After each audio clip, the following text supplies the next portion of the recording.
everybody, welcome back to the channel, and today I just want to be really quick. If you watched that Hasbro Pulse thing yesterday, and if you paid for that membership, I want to talk to you. But first, cue the intro.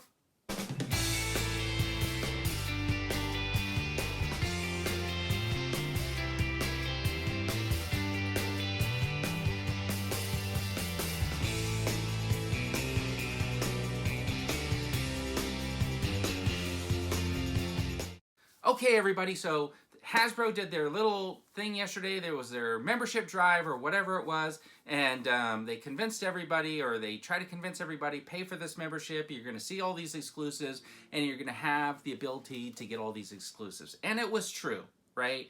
So they threw up Serpentor and Mindbender and stuff like that. But you know what? When that hour ran out, everybody was able to get them. So even if you didn't pay for their membership, you got them. The only difference is you paid and you didn't have to pay for shipping. People who didn't pay had to pay for shipping. So that was the big difference, right? And then they announced a whole bunch of stuff, and you know what? I watched it all on YouTube, so I didn't pay for the membership, but I still got to watch it. And then I still went to Hasbro Pulse and still saw that I was going to be eligible to buy stuff after that hour was over. So it felt like just any other convention thing like PulseCon. As a matter of fact, let's talk about that for a minute. They re-released the Serpentor that was supposed to be a PulseCon exclusive.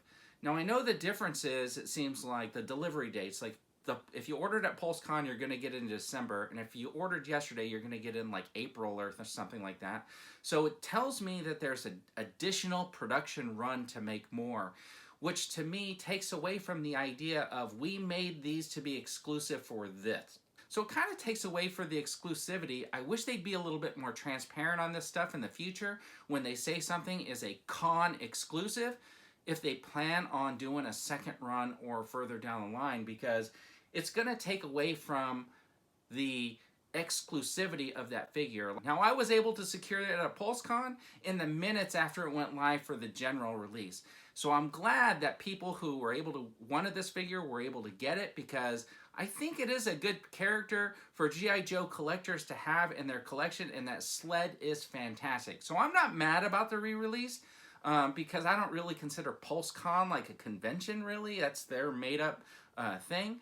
But I do think that by saying these are these PulseCon exclusives and then having a special thing later where it just goes to general release, I think is kind of misleading, and I think they need to tighten that up a little bit better when they're announcing this stuff. Very quickly, let's talk about that haslab ghostrider, which doesn't look like it's doing so well right now. They originally said when Robbie didn't fund, Robbie's not coming back and no additional tiers. Well, the Robbie heads back and they got 3 new figures.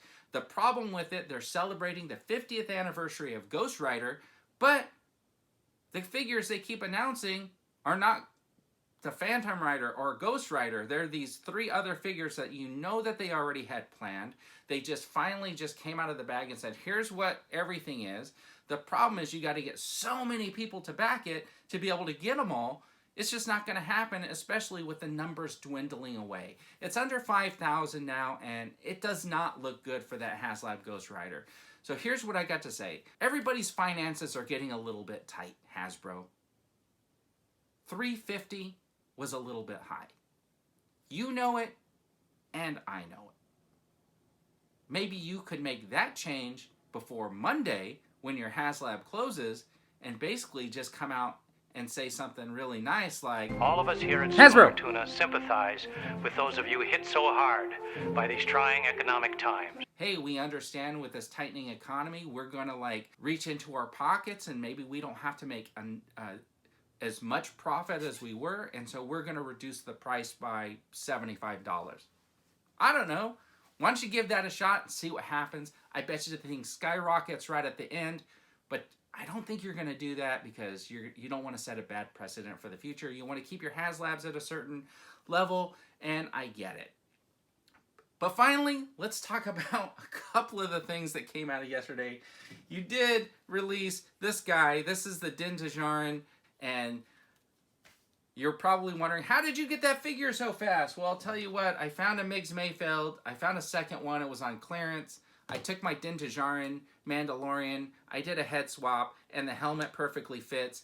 lo and behold, Hasbro just released their own head swap, and I want to say thank you for packaging it up together so that people don't have to buy a figure on clearance and swap their own head just to display those figures together. But most of all, Hasbro, I want to say thank you for the additional Return of the Jedi release. You took this figure and you did all kinds of things to make it better. One, you put it on that Return of the Jedi card, so thanks for that. Thank you for tuning up the yellow on the jetpack. We refined some details on the yellow on his backpack's a little refined, just to nail some stuff there. Because I think that makes all the difference when you're re-releasing a figure. So it's the all-new Return of the Jedi Boba Fett that comes with the split blaster, the regular blaster, all the flame effects, the grappling hook, the all retooled Boba Fett, and then of course the jetpack, but it's all new because you changed the yellow on the jetpack. So I want to say thank you for that, and thanks for watching, and as always, have a fantastic day.